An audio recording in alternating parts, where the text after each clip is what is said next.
edition of the World Report. I'm Arjun, Samar, Mahendran, and let's take a look at what's making headlines around the world. Tamim bin Hamad Al Thani is on a two-day official visit to India following an invite by PM Modi. The PM held talks with the leader of Qatar at the Hyderabad House in New Delhi. In a bid to strengthen bilateral ties, India and Qatar inked two key memorandums of understanding, in fact, on Tuesday.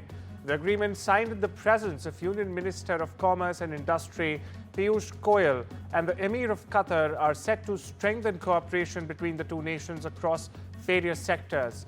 Now, the Emir of Qatar received a ceremonial welcome at the Rashtrapati Bhavan.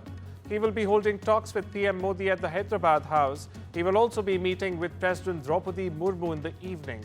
Earlier, extending a rare gesture of hospitality, PM Modi went down to the airport to, in fact, receive the Emir of Qatar, who arrived in Delhi on Monday evening. All passengers and crew survived after a plane crash at Canada's Toronto Pearson International Airport. The Delta Airlines flight with 80 people on board, in fact, from Minneapolis, ended upside down on the runway with 3 people getting critically injured. Listen in.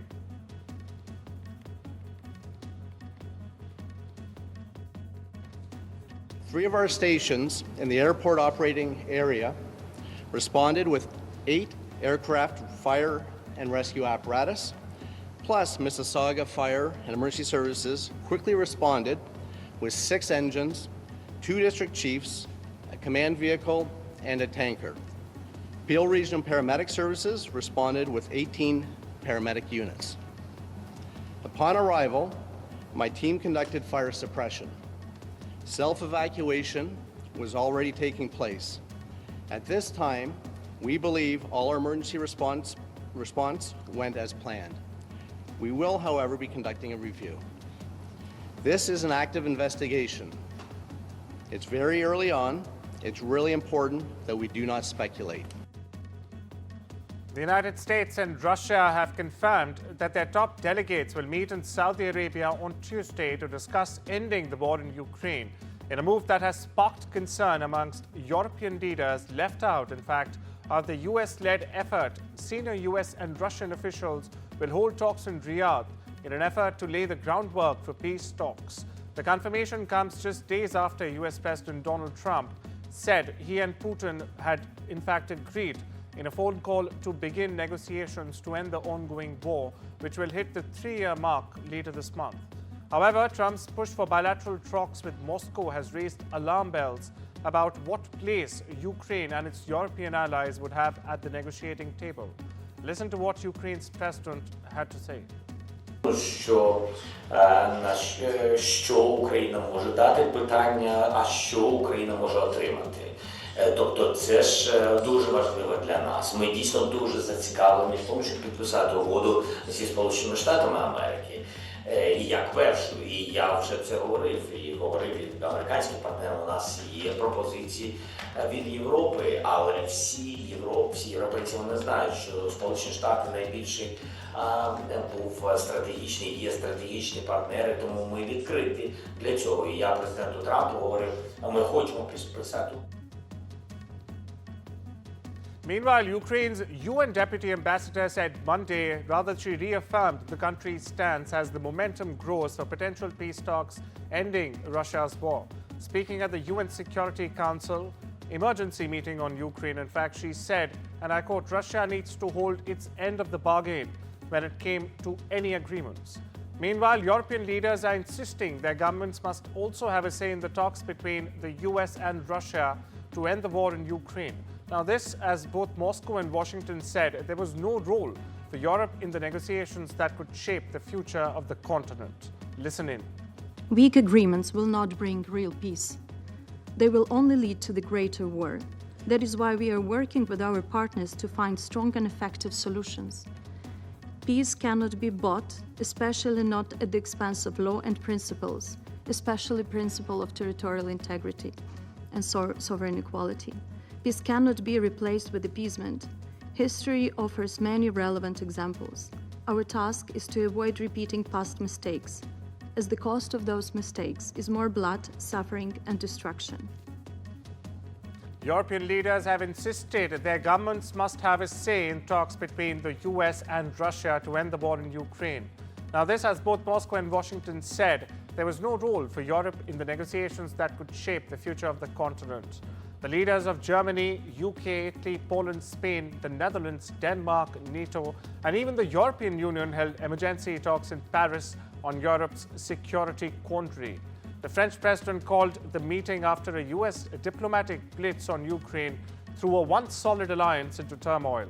The UK called for US backing while reaffirming its readiness to consider, in fact, sending British forces to Ukraine alongside others if there is a lasting peace agreement, they said. Iran said that US and Israeli threats against it were a blatant violation of international law and that they could not do a damn thing to hurt Tehran. The comments came after Israeli Prime Minister Benjamin Netanyahu met US Secretary of State Marco Rubio in Jerusalem on Sunday and said their countries were determined to thwart Iran's nuclear ambitions and its influence on West Asia. Protesters against President Donald Trump and his policies braved frigid temperatures in parts of the US on Monday, shouting "No Kings" on President's Day in East Coast cities and even attempting to enter the Arizona State House to oppose a bill that would in fact bolster fast-changing federal immigration enforcement. Over in California, local media outlets reported on hundreds of protesters in fact carrying out "Not My President's Day" protests. The No Kings theme was orchestrated by the 50510 movement and marked the second set of protests crisscrossing the nation in less than 2 weeks. At the state capitol, large crowds gathered to voice opposition to Trump administration policies. And South Africa could in fact turn to Russia or Iran to expand its civilian nuclear power capacity, a senior government minister has underlined. This is the stance that analysts say could deepen a rift between the US and delay further the renewal of a strategic energy pact. South Africa, which operates Africa's only nuclear power plant, Coburg, plans to add 2,500 megawatts of new capacity to tackle electricity outages that have plagued the economy, as well as to reduce carbon emissions. Elon Musk's Department of Government Efficiency, or DOGE, is seeking to access to troves of sensitive taxpayer data at the IRS. Two people familiar with the inner workings of the plan, who were not authorized to discuss the matter publicly, told the AP on Monday. Now, if successful, Musk and his group would have access to millions of tightly controlled files that include taxpayer information, bank records, and other sensitive records. The people who spoke to the AP and requested anonymity said DOGE is specifically seeking to access the IRS's integrated data retrieval system, which enables employees in turn to have instantaneous visual access to certain taxpayer accounts. Now, this is according to the IRS website. Meanwhile, the city of Rio de Janeiro reached a record temperature of 44 degrees Celsius on Monday. According to city officials, it's the highest temperature recorded since the climate alert system, in fact, started over 10 years ago. The second highest was 43.8 degrees in November 2023. Authorities have issued an alert, in fact, for the extreme heat in the coming days and have also activated a plan that includes cooling and hydration stations across the city and preparations, in fact, for the municipal health system to handle an increase in heat-related cases. Amidst scorching temperatures, Rio's residents and tourists sought relief, packing the city's beaches during the weekend, cooling off in the ocean and under public showers. And it's time we slip into a short break. I'll see you on the other side.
Welcome back. You're watching the World Report on NDTV. Tesla begins job hunting in India. Now, the company is hiring in India, a sure sign it plans to enter the market shortly.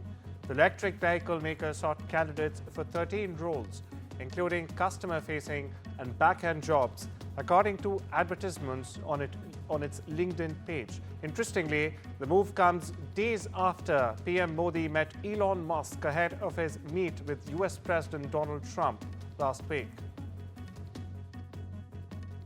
Tesla, of course, the American multinational and the clean energy major entering the India market, clear signs of that, like you were mentioning.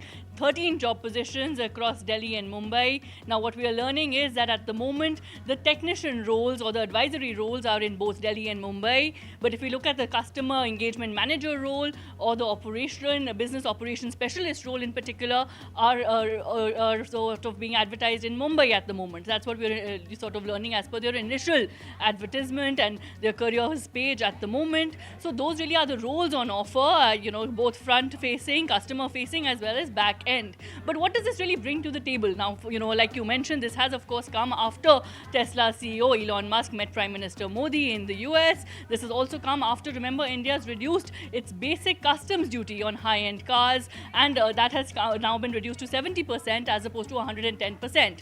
What does this really bring to the table for Tesla? Well, they have seen declining electric vehicle sales, so this really brings another fresh market really for Tesla. For India, it brings to the table, remember, India has an ambitious goal of 5 crore jobs in the electric vehicle market by 2030, and of course a transition towards cleaner and greener energy. So for India, it really is for India and Tesla, it is tapping onto those concerns of a fresh market at large, and job roles in particular in the spotlight. Initially we were learning 13 roles, but of course the spotlight will remain on what really are those roles. Are they across cities in India, or will it just be restricted to Delhi and Mumbai? Reports suggest that Honda Motor will resume talks with Nissan Motor to form the world's fourth biggest automaker, provided Nissan CEO Makoto Ushida steps down. Japan's second and third largest automakers by sales after Toyota Motor have been in talks to create a $60 billion firm after a lack of hybrid models in the US and competition from local rivals back home in China had sent Nissan's earnings diving. Those talks collapsed last week, however, plunging Nissan into further uncertainty and highlighting the pressure on legacy automakers, particularly from emerging Chinese giants disrupting the global industry. Southwest Airlines said on Monday it would cut about 15% of corporate jobs. That's correct. Around 15% of corporate jobs would be cut at Southwest Airlines, or about 1,750 roles, as the US budget carrier looks to reduce costs and even streamline its organizational structure. Now, this reduction also includes leadership positions, Southwest said, adding it would eliminate 11 senior leadership roles, which represents 15% of the company's senior management committee. Company CEO Bob Jordan said, and I'm quoting here, the decision is unprecedented in our 53-year history. We are at a pivotal moment as we transform Southwest Airlines into a leaner, faster, and more agile organization. According to reports, OpenAI is considering granting special voting rights to its non-profit board to preserve the power of its directors as the ChatGPT maker fends off an unsolicited takeover bid from Elon Musk. Chief Executive Officer Sam Altman, meanwhile, and board members are evaluating new governance measures as the company transitions to a traditional for-profit structure. Complaints about BYD, or Build Your Dreams, over its move to offer free smart driving features across most of its lineup have flooded a prominent Chinese auto quality platform. Many from customers who say that they had overpaid, in fact, for their cars. Over 4,700 complaints were filed against BYD cars between February 11th and 17th on a third-party auto consumer complaints forum, compared with about 150 the week before. The US electric automaker Tesla said on Tuesday it has started mass production of the revamped version of its Model Y in its Shanghai factory in China. According to reports, HSBC has laid off around 40 investment bankers in Hong Kong alone. Now, this as a part of a global restructuring exercise at the Asia-focused lender to cut costs. The job cuts in its regional hub, Hong Kong, started on Monday and come ahead of the London headquartered bank releasing its full results on Wednesday. At least 4 managing directors, in fact, have also been let go, with 3 of them based in Hong Kong and 1 in Singapore. Hong Kong listed shares of HSBC were up, in fact, 1.7% on Tuesday, underperforming still a 2.1% gain in the benchmark Hang Seng Index. The shares hit an 11 to half, in fact, year high earlier on Tuesday. Hollywood superstar Matt Damon will play Odysseus in revered director Christopher Nolan's upcoming epic, The Odyssey. He will appear alongside Tom Holland, Mia Goth, Zendaya, Anne Hathaway and Charlize Theron, among others. Now, Damon's role was revealed through the film's official X account. The post included a photo of him in character. Latin pop star Shakira has said that she will resume her world tour and perform in Peru's capital on Monday after cancelling a concert over the weekend due to illness. In an Instagram account, the 4-time Grammy winner said that her concert in Lima's Estadio Nacional soccer stadium will start at 8:15 p.m. local time.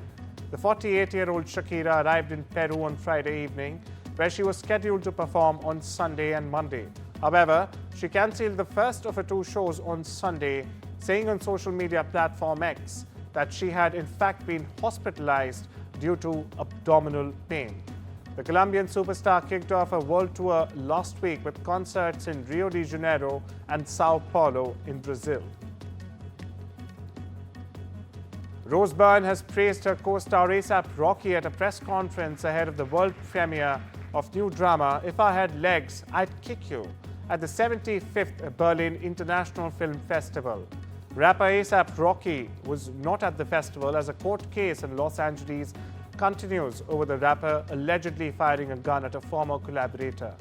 He plays a motel superintendent who shares several scenes with Byrne. The Australian actor said, and I quote here, "He's a true Renaissance man. He lives and breathes art and fashion and film, and he has such respect and reverence for all the genres and all the artists. I was totally disarmed by him." Listen in. What I love about the language of the movie is that whether it's actually happening like this or it's just happening through Linda's eyes like this, and I feel like that was captured perfectly in the tension of the movie and becomes more and more apparent as it goes along. And to me, that line of reality and subconscious, that language is so interesting and fascinating and something that I relate to and am interested in exploring, particularly through the eyes of a woman about being a mother. And the stars of What Marielle Knows walked the red carpet at the Berlinale for the movie's world premiere at the 75th edition, in fact, of the Berlin International Film Festival on Monday. The German drama, written and directed by Friedrich Humboldt, is competing with 18 others for the top prize at the event, the Golden Bear. What Marielle Knows stars Julia Jentsch and Felix Kramer as Julia and Tobias, parents of Marielle, who has suddenly developed telepathic abilities and can see and hear everything they do.